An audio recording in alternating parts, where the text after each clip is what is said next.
Ito yung isang order namin ng Mami. Malaki siya.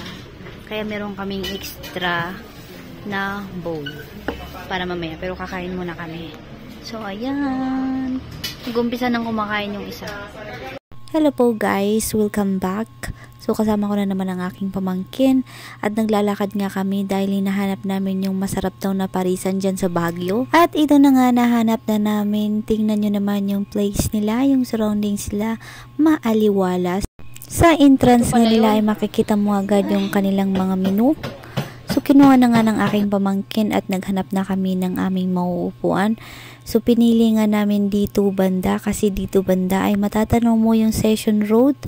So ganyan po kaaliwalas yung place nila.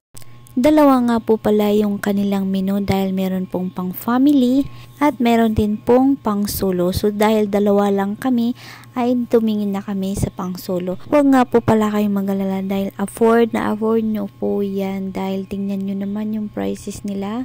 Ang pinili ko nga po pala ay Lechon Paris. And yung pamangkin ko rin naman ay Trayo. At yung 70 pesos mo nga po pala ay meron na siyang kanin. Ayan. So, may lalapag na mamaya yung aming order. O, diba? Napakabilis po nilang mag-serve. Tignan nyo naman, malaman. At dahil nga naamis yung pamangkin ko, ay nag-order ulit siya ng panibago. Yung pang-apatan, grabe, pang-apatan talaga, mauubos yarn. Tingnan nyo naman kasi, diba? Another na naman na order ng pamangkin ko. Dahil gusto nga niyang matikman. So, ayan, chibuga na.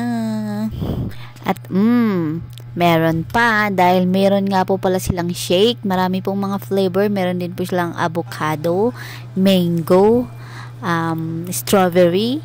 Yung in-order ko nga po pala ay avocado. So, ayan, diba? Punong-puno.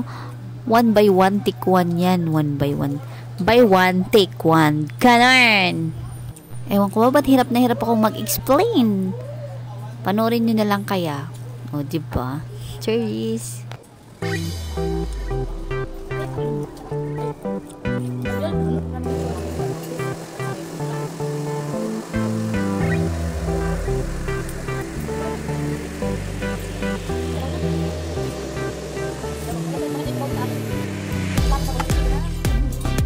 Pa-check ng mga tiyan nyo. Buntis na naman ba?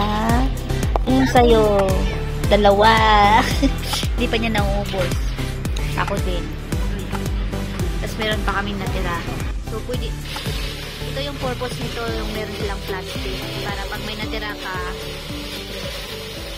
i-take out mo.